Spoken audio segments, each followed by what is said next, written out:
anticipation fills the room. There's a massive game unfolding right here before our eyes, but hanging over the proceedings is one moment everybody's been dreading. Tonight, an eviction will take place, and the players at this table will decide which one of them takes the walk of shame.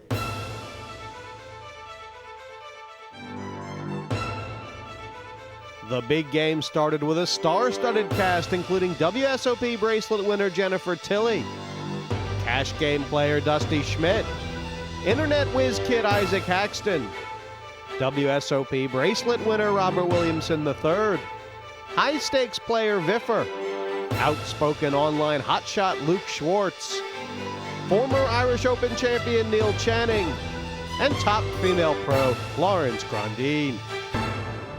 2 women facing 6 men. The odds stacked against them, but they both attempted to dominate this table and both, in their own way, succeeded. Viffer proved to be the busiest player around this table, involved in nearly every pot and not always successfully. He locked horns with them all at one time or another. I'm not folding, so... I'm not beating anything though, still. Every few hours, tension gripped the table as the votes were counted. The very first big game eviction narrowed it down to 2 big names, Dusty Schmidt and Luke Schwartz. I can confirm that leaving the game next is seat number 2, Dusty Schmidt. Dusty Schmidt headed off into the night to be replaced by Justin Bonomo. Bonomo stepped into the relentless bear pit of action. Tilley, satisfied with her night's work, decided it was time to make for the door. It was left to GUKPT winner Sam Trickett to take up the challenge. His arrival was quickly followed with the exit of Lawrence Grandine. Another quitting whilst ahead. Grandine's seat was filled by the larger-than-life Phil Locke, and the game took another twist and turn. Viffer remained the one constant. His clash with Channing saw the American take another big hit. Laughing at me. The threat of eviction was never far away. Viffer's aggression had one redeeming feature. He was exempt from the vote, but this one had a twist. Boys, there's been a tie. Luke Schwartz survived, but Robert Williamson III didn't. In came Bodo, but there was no stopping Viffer, who continued to apply the pressure. But the biggest clash came as Luke Schwartz and Viffer went head-to-head with over 45,000 pounds at stake. Isaac Haxton, down on the evening, decided it was time to go. Bag and tag him, put him on a cold board and push him in the mausoleum. Haxton's done. Dan Fleischman stepped into the fray, but his arrival did little to dent Viffer's aggression. But make no mistake, this wasn't a one-man show. Bodo clashed with Schwartz. Viffer, not to be outdone, flexed his muscles once again, this time against Bonomo. Bonomo, reeling from that, went from hapless to hopeless against Bodo. Then Fleischman dipped his toe into the water only to stub it against the Viffer monster.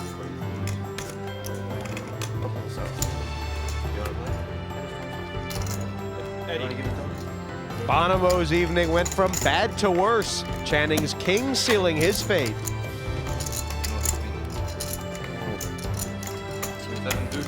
Okay, I'm gonna call it a night. I'll be back tomorrow, guys. All right. Yeah. Well, the numbers starting to skyrocket in this game. Jennifer Tilley, the big winner so far. Her, Robert Williamson III, and Lawrence Grandine have took their money and run. In the red column, Luke Schwartz gasping for air. Bonomo shell-shocked into a break. There's one seat still empty at this table, but not for long. Let's welcome the new player at the table. It's Andrew Feldman.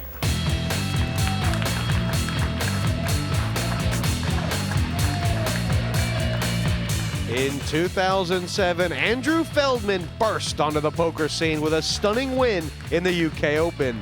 Loud and brash back then, the years have mellowed his attitude, but not his abilities.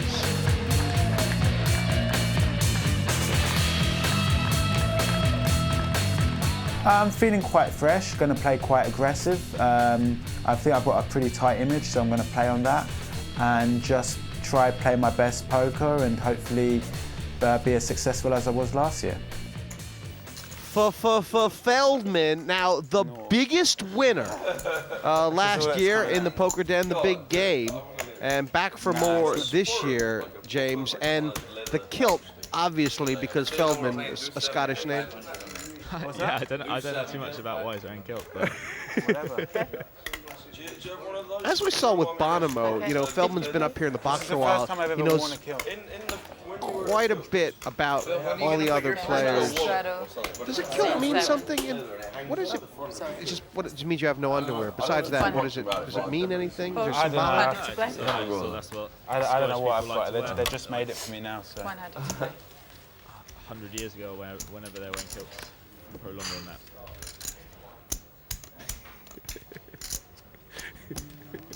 Raise to 300. And he's come straight. I'm not sure How many hours did you put how much he bought. I guess he's bought in for 20,000 pounds here, has he? Okay, I want you to rank the players in order. In that, just in that time, not in And do you think the table is happy about the exchange? I mean, a tired Bonomo for a fresh Feldman. They know this guy can play, right? Where was Phil? I mean, some people might actually be a bit of a critic of Feldman, even though he won the most last year. 700. They might think of him as like maybe not one of the top. Like obviously he's a good cash game player, but maybe not one of the top people up to the same level they're playing on. So A lot of people think he's still got something to prove, even after last year. Then I definitely have the feeling today. They used to have a program on TV, talent contest, like long before like X Factor and stuff. more to come from Trickett and Feldman in the big Game 4.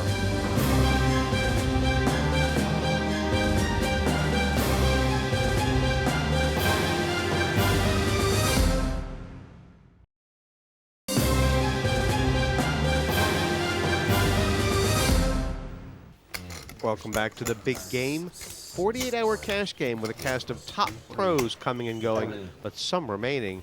With over 14 hours played, only 2 men remain from our original starting lineup, Neil Channing and David Pete, better known, of course, as Viffer. You were airplane time for 3 minutes. To 300. 300 to play. Viffer seems to really specialize in these sort of hands. Every time I've seen this movie before. 4 players. And Locke just calling with the jacks in the big blind. Fair enough. yeah, I mean, it might be quite hard to play this hand in a 3-bet pot. The kind of girls And so he's who decided win just the to 10 flat call. 20 grand. Check. Especially because the players he's up against, like Viffer and Channing, they don't fold to too many 3-bets. But with only a 13,000 stack, I think I would be 3-betting the hand, but Locke's got a strange style, so there you go. Checked around and Trickett's got 2 pair. Yeah, sorry. Why with a 13,000 stack would you have 3? What is that? It's just like the size you'll 3-bet to. People aren't really cool with Yeah, 1,000 spent. With odds, because you'll Yeah. be making it what, like, you know, 3 grand there, and then you can nearly shove or the not even flop. 3. Or- Like yeah, if you're making like 2,000, they don't have the implied odds to be calling with like, you know, worse hands. Like Channing couldn't call with a king queen because a lot of Locke's hands there would be like ace king or ace queen, which dominate his, and obviously Viffer couldn't call with the 3-4, and even if they had like a pair smaller than jacks, they wouldn't be able to make the call. Okay. Raise. This is kind of interesting. Locke sort of let out on the turn with the jacks. Trickett called. Channing's check raise with top pair, which looks very strong. A lot stronger than king queen. It does look like Sam's in a like. This is a tricky decision for him. What has Channing done here? What is his idea? But I'm trying to get a. It's weird, isn't it? Yeah, it is. It's almost like he's. I think when Channing makes this raise, I think he thinks he's got the best hand most of the time. And, you know, Trickett's going to be thinking what Channing could have.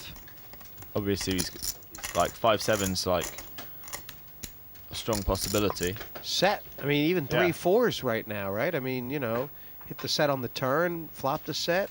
But alternatively, he could put Channing on a big draw. Like a hand like 7-9 of diamonds. Something like that. Sicko. Huh? You're a sicko. Why? You're gonna call me. Huh? I thought you were gonna call. Why does that make me a sicko? You're a sicko. Cool. Wow.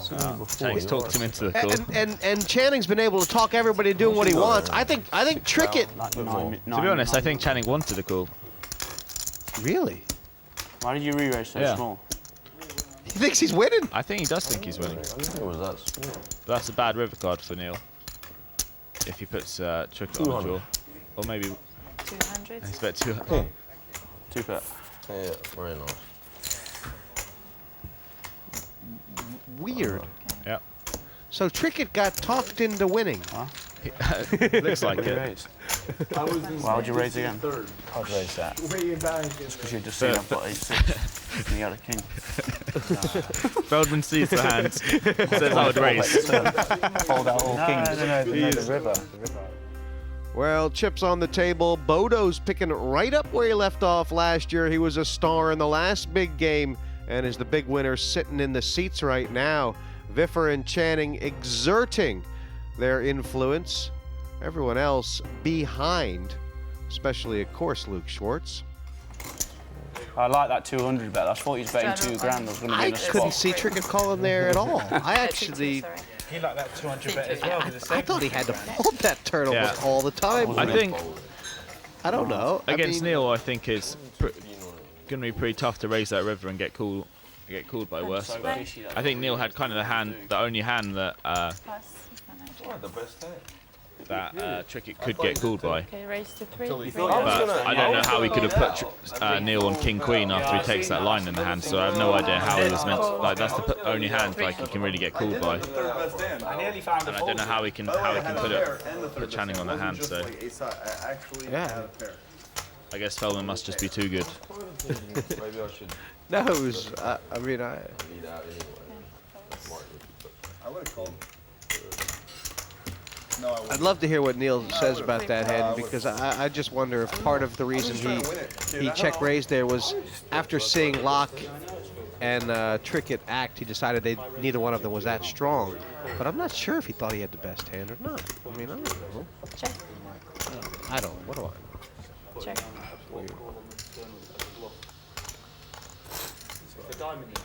Like the middle two pairs, not a very strong hand when there's 5 guys in before the flop. And No, money starts getting in. especially now, like that's straight on board and Checked around you and know, everything. like hands he's just almost joined dead to when he gets his money in.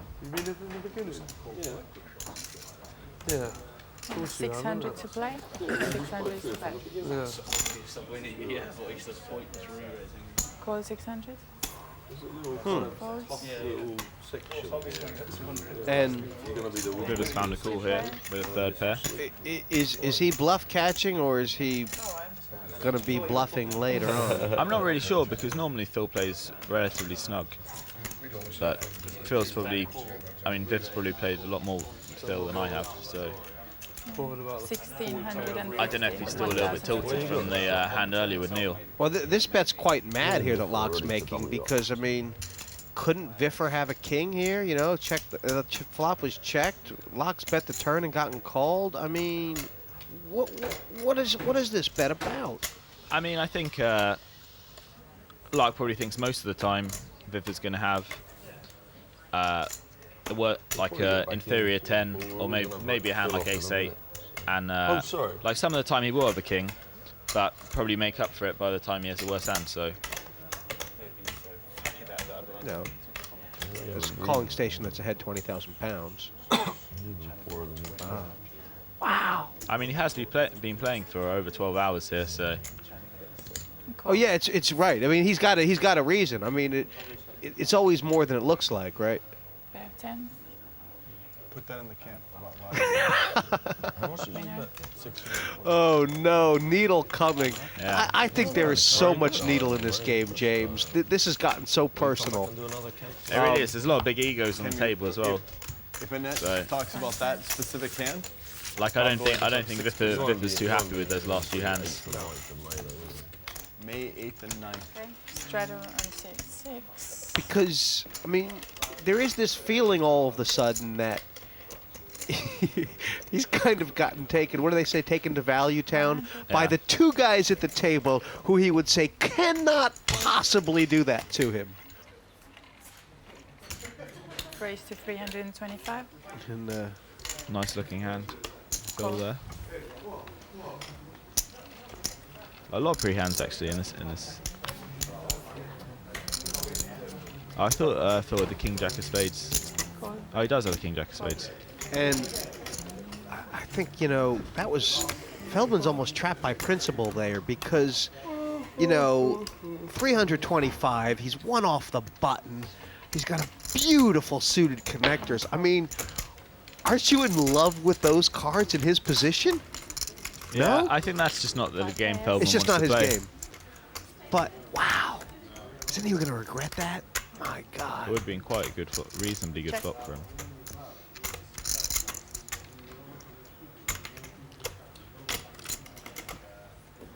This is always a tricky spot for Phil because he can't really, after raising pre-flop, can't really represent hitting that flop too hard most of the time. But especially when you're betting into like 5 people. And yet, but no one else really got anything, so. So he has to bet there because he does have. He's not done. He's not going to check fold. So he has to bet, but Yeah, he has yeah. to be wary. He does, and I think Luke's looked at the board Raise to 2,200. and addresses that because a lot of the time if Phil was an overpair here, he'd just have to. It'd be a tough decision anyway. Right. And you called this really early on this flop, and Luke has seen the exact same thing. Can you do me a favor and pull Yeah, this part and I'll put do it that, in yeah. the middle Call. and have it touch the pot? Yeah, call and a re-raise. Yeah, well, it was sort of direct through it. And this is really weird, isn't it? Because from what you've said, it's really hard. No, we won't talk about the money. They offered him $5 and he threw. I have what they call, in Chicago, they call this money, but we didn't really So, no. Lock. That represent the set at that stage, isn't he? Really? Or Yeah, well, I mean, he's just getting the money in. Doesn't really need to worry about what he's what he's representing. Yeah. Have a little bit of this. Bodo, Viffer, and Channing all now solidly in the comfort zone.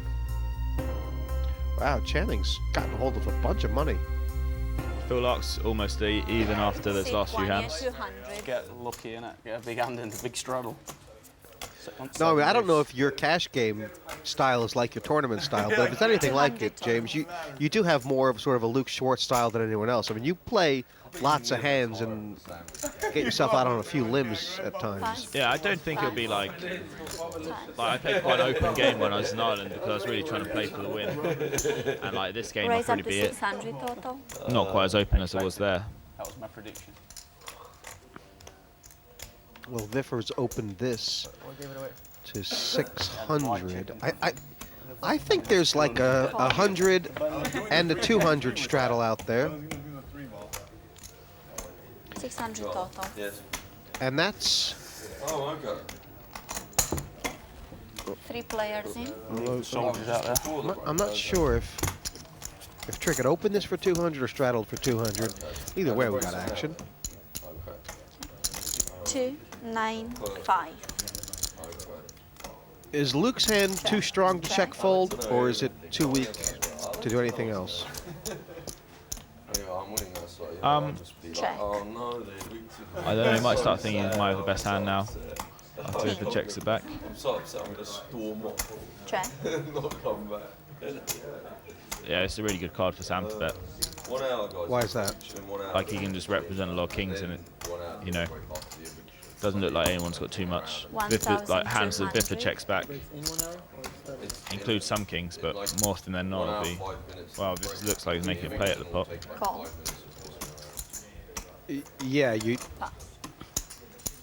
can't call just for the guy. Viffer has to be planning to make a play on what, all kinds of rivers, a lot of rivers, some rivers. I think pretty much every like.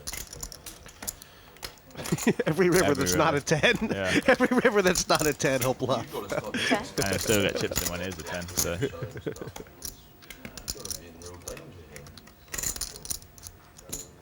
2,000. What is that? That play that he made, was that, do you think, a physical tell? Do you think it was just sort of understanding what trick it's up to? Yeah, I think just looking at the dynamics of the hand, knowing that like Sam's going to be betting that king a lot of the time if he's a good player, and just playing back at that.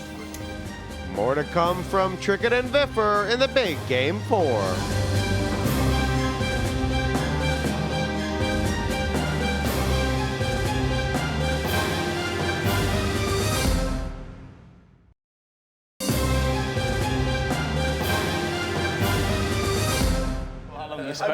Welcome back to Les Ambassadors Casino in the heart of London's West End. 8 players around this table, 48-hour cash game.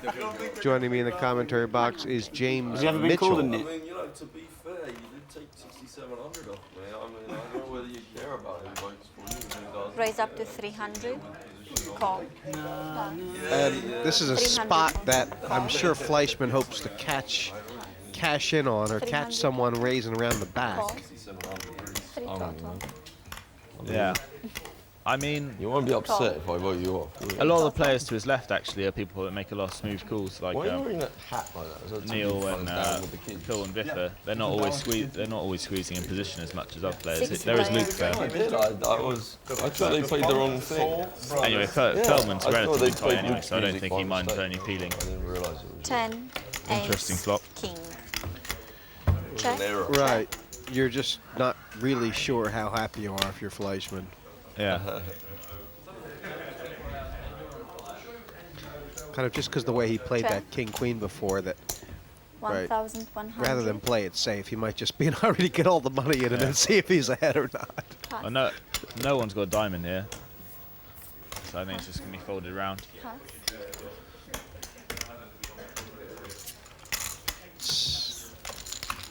Like Christmas every day, huh? Yeah.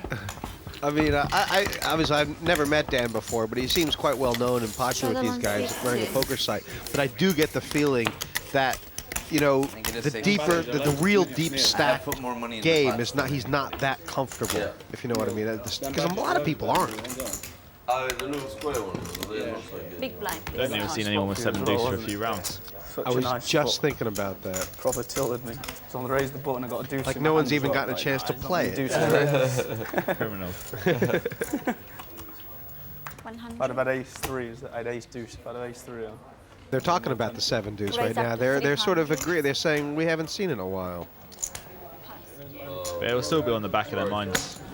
It's just how I trick. Yeah, it's I know. 500 pounds. It's per player. It's massive. At least Jennifer wins. I don't know what's standard as far as the stakes for the 7 deuce in relation to the blinds. I mean, I think it's just you just have to adjust to whatever it is. Yeah.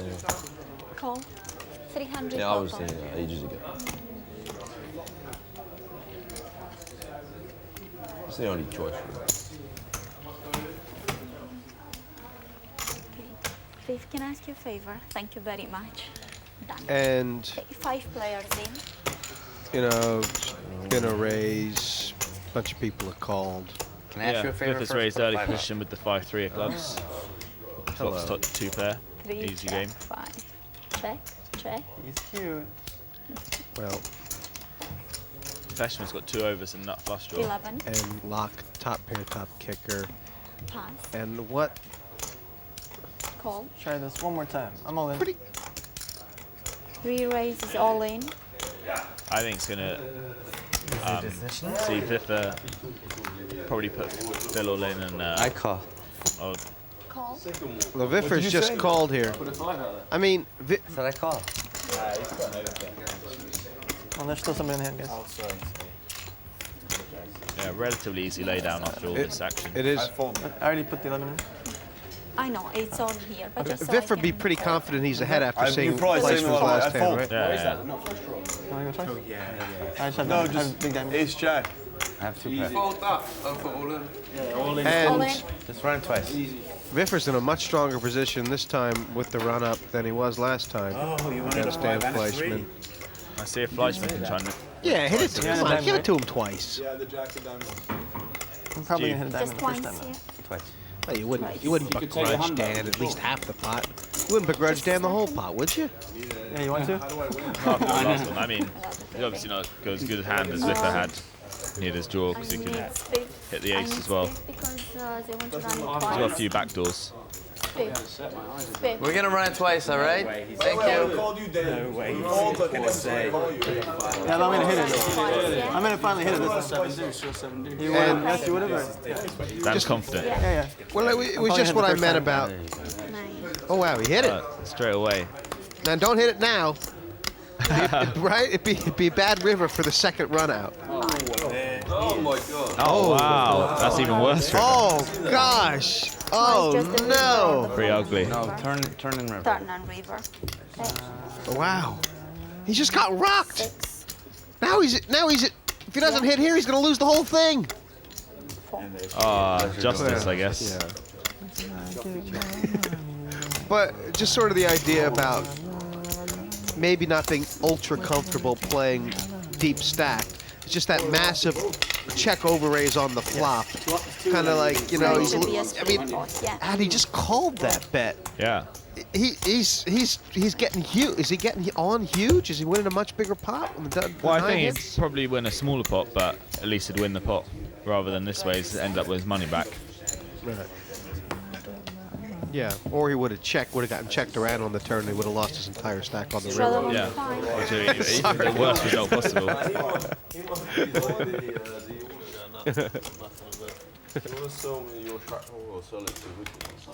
Where you going, kid?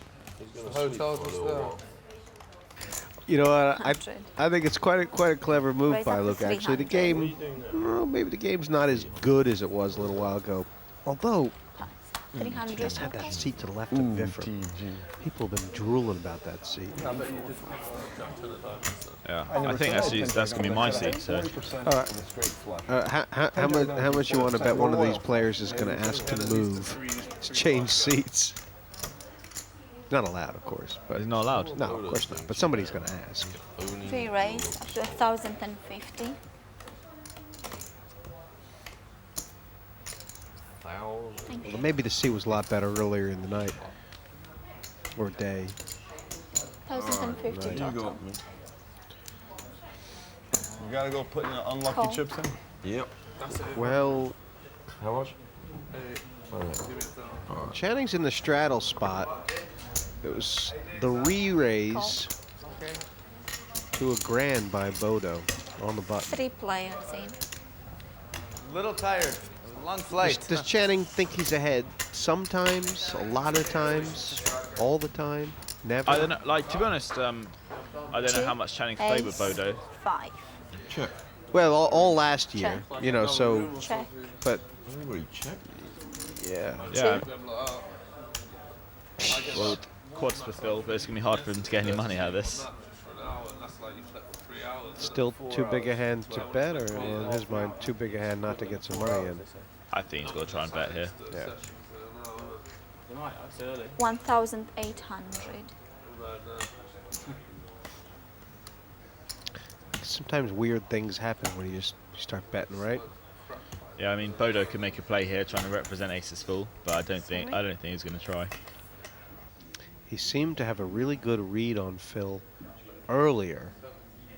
Well, he sat down. Like, is the line of thinking here that Phil wouldn't be betting an ace in this spot, or would he be betting an ace in this spot? I think he would be betting a strong ace, like ace, queen, ace, king. And those are the hands he'd probably be calling the re-raise with, so. Did you bluff me? If anyone wants, I'll let them off for $300. What was the flopping? Oh yeah, the dude. $300, anybody? Yeah. No, it's okay, I want the full price. Pull the re-raise with the 2. the gun, and then he pulled an extra 7. With a 2 in his hand, yeah. And I didn't have 7 deuce, because if I had it, I would have showed it, and I would have collected. But then if you had deuces full of aces. By the way, I was suited. If I can play 9 deuce suited, right? A lot of deuces can be played, right? Can you open your mind? Luke Schwartz is going to hit the hay. He's got a hotel room just next door, and We'll be back. I haven't slept in a long time, and I was beginning to make some mistakes, and I'm stuck about 30-40k. Haven't really counted, and I'm just gonna go for a nap. I'll be back in a few hours. They've played over 240 hands, 15 hours so far.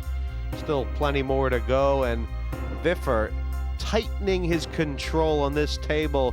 Bodo and Channing, of course, solid winners. Luke has just left the big game. Nothing worse than walking away, seeing your money still sitting on the table. But when Luke comes back, it's not like this game's going to get any worse. I mean, with this 7-deuce thing they got going on, so much money in these pots. The potential, of course. You win a pot with 7-deuce, everyone has to pay you 500 pounds. And it means guys can have anything. Raise Good up for the to action. 300. Here we go. Call. And 300. this is I was waiting for something like this because this is sort of the other way to play 7-deuce. Yeah, yeah. Does 7-deuce suited count, or is it? Oh, sure. Oh, all right, cool. But I mean, it's much more rare, right? Like the traditional way to play 7-deuce is to just pile all the money in and then keep going all the way. But 4 players. it's much harder to put a guy on 7-deuce when he slow plays before the flop. Yeah, I guess you just hope to somehow get the best hand. How did you know it's going to be pretty hard for him with like all the 7s and deuces. And you also, Suited. I guess, kind You of. guys don't know the suited thing, huh, over here? I mean, you're planning on making a play, what, all the time, sometime, just depending, I guess. Yeah, it just depends on the board. Check. Now I get the BS. Villains. Because right now, I mean, Viffer's, this pot is 4,000 instead of 700. 1,250. Yeah, thanks. See you later, Luke. 700. And there's a See seat you, open. Luke. Call. I think it's going to be pretty tough for Viffer to win this spot, unless he Really? comes backdoor spades. I mean, Or maybe a jack would be a good card for him. like once Channing's called, Bodo really doesn't like his hand, does he? Not too much. It is still quite a strong hand, but on that dry board. Feels like you're gonna fold, but Patter. He does you know, that on now. TV, I could steal them and take them back to the States, but now you're There's been this Channing Viffer thing going on all over, but Viffer's got such a big. Oh, he's got that's a big card for him. I check. And he's got to fire 3 barrels now. Having the 7, right? Just everything adds up to he has to fire 3 barrels, right? I thought all the orange ones were going in. With an orange one. Well, I thought you were going to put all of the orange ones in. I was going to say that. You're going to give me all the I got the colours mixed up routine again. Oh, God. 2,300. 2,300 pounds. Well, what kind of spot is this for Neil? I mean, he's in these spots a lot against Viffer. Yeah, I mean, he does have like the gut shot to fall back on. But basically, he's bluff catching. Yeah, it's pretty much what he has. It's annoying with the 3 and 4 on the board. Loses like his ace-5 kick is going to play a lot of the time. But if it comes like a 3 or 4 on a turn, that'd be like good cards for him as well. I wonder what sort of the Plus overriding factor is about Issue on whether this one. Viffer has anything or not right now. Is Call. you know that he usually raises aces on the button. I don't know.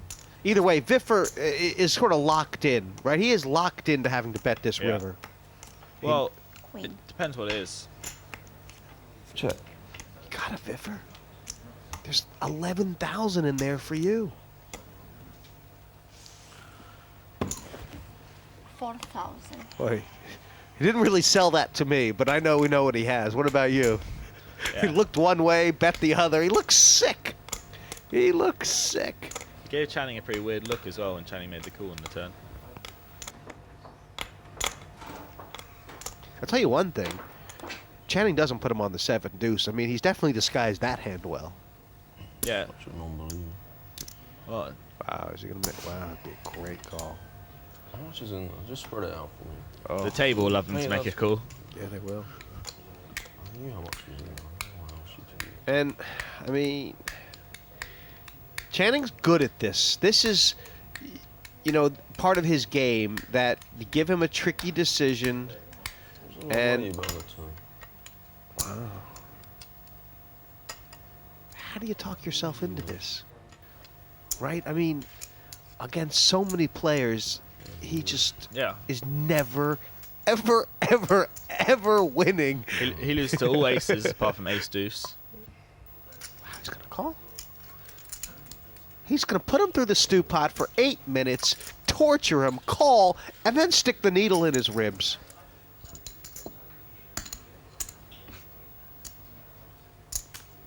Viffer's gone statuesque. How do you feel about me calling? He's doing a dir. Towards calling. He's doing a dir. But I could fold. And I mean, now that he's committed to freezing like that, Channing may just as well just see how long he can take it for. I mean, is he blink? Is he gonna blink? Is he gonna breathe? He looks like he could keel over. He looks almost physically sick. See, I personally think Neil decided to call about a half hour ago, and just in case he's bluffing, let's make this really painful. Let's make this really painful. Oh God. Poor Viffer. Poor Viffer. Poor Viffer. Viffer's like, you bastard. You horrible, horrible person. Why would you turn my hand over? She made him. She didn't know. She thought you had three threes. If I had 3 threes, then he really didn't want people to see that, because that gave away a lot about his play. I guess you gotta show your hand. I would. More action from the big game after the break.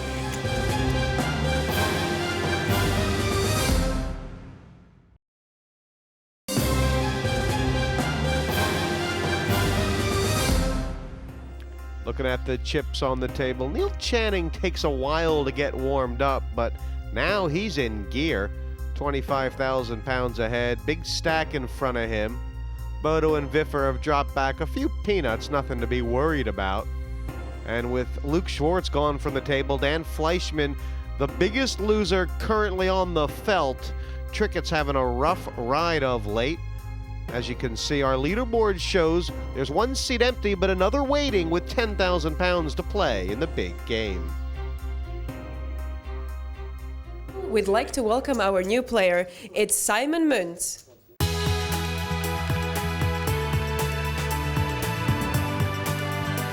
Runner-up in a WPT event in Bucharest, Muntz is one of a new generation of poker players really making their mark on the circuit.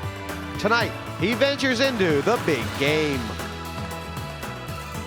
I prefer cash games better because it's, you play your opponent for quite a long time in tournaments. Sometimes you get a new table, and so there are different dynamics in cash games, which I like better because, you play opponent for probably like 10 hours and you know how they play, you adapt and they re-adapt and you adapt again, and so I really like the dynamics of cash games.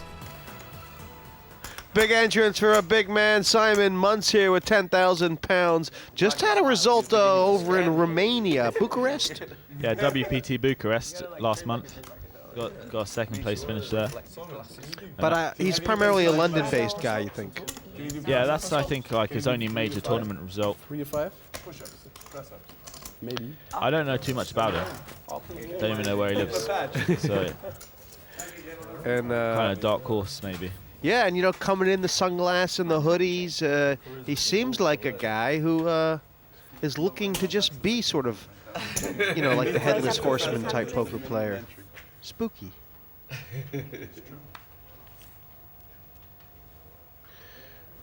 This is kind of like the first hand.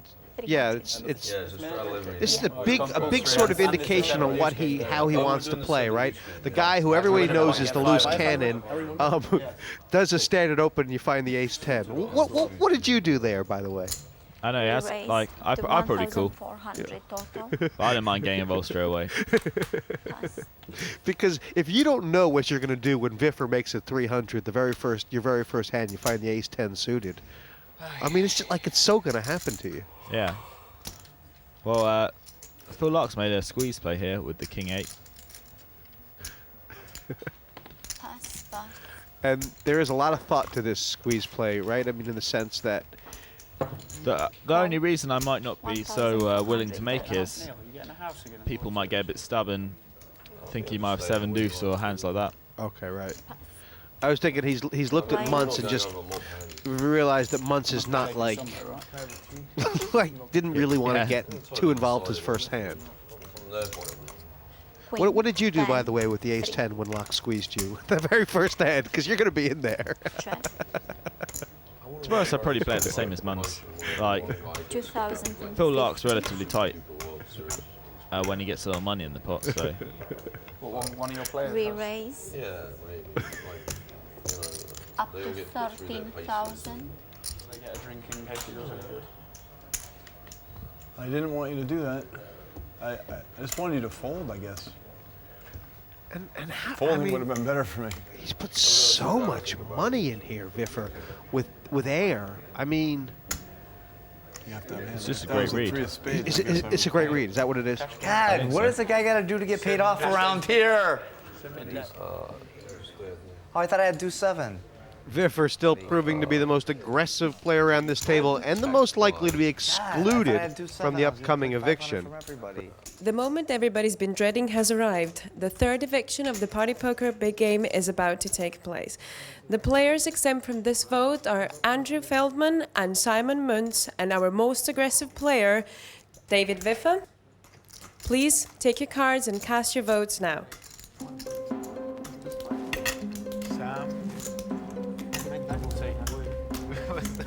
Double T. Hey, can I borrow your pen, Simon? My pen's defective. Oh, no, it's not. It works.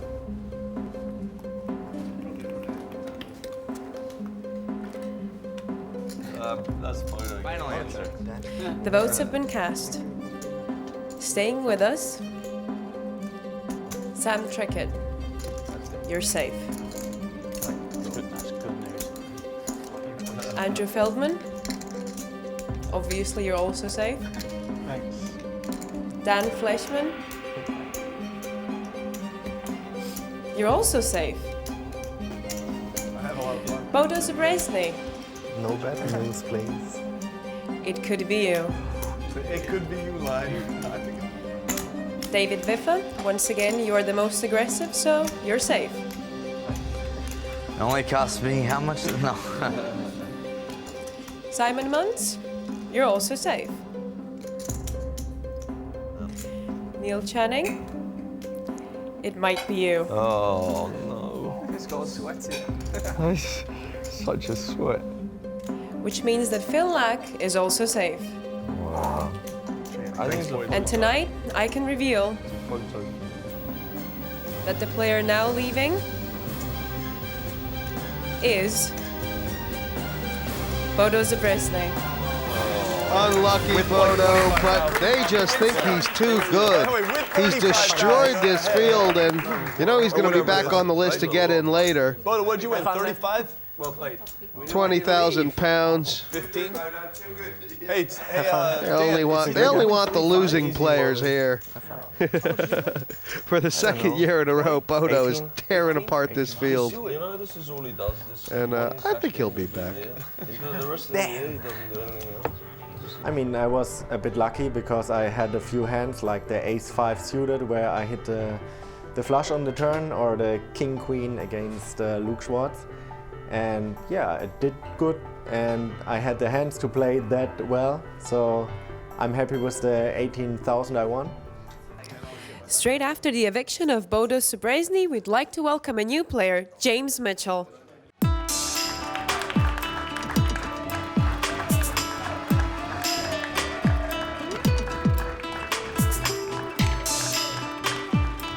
Londoner James Mitchell has just successfully snatched the Irish Open title and brought it back to these shores. Confidence high and about to be tested in the big game.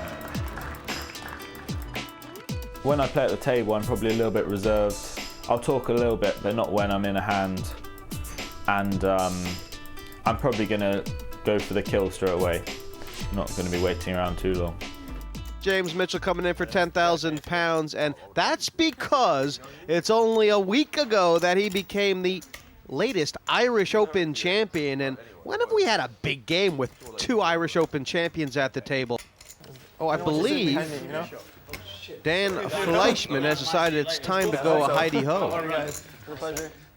And he ended up in a couple of races with the flush draws, a hit one, missed one. That's been the story of his night. £12,000 in the red.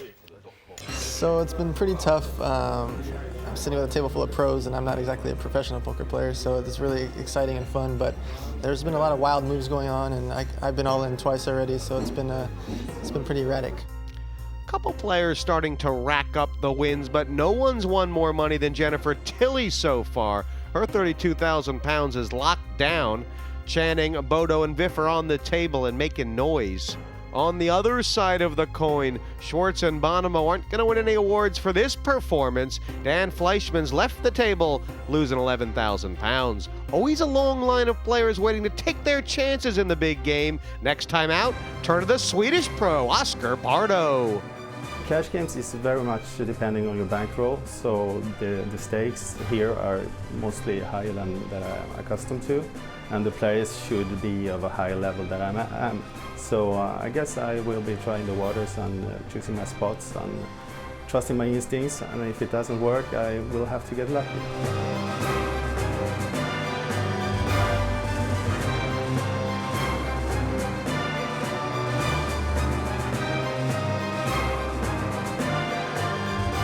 Into the lion's den for Oscar.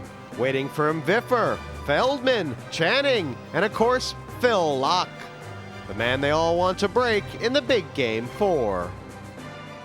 It will really make my day if I will be able to bust Phil Locke.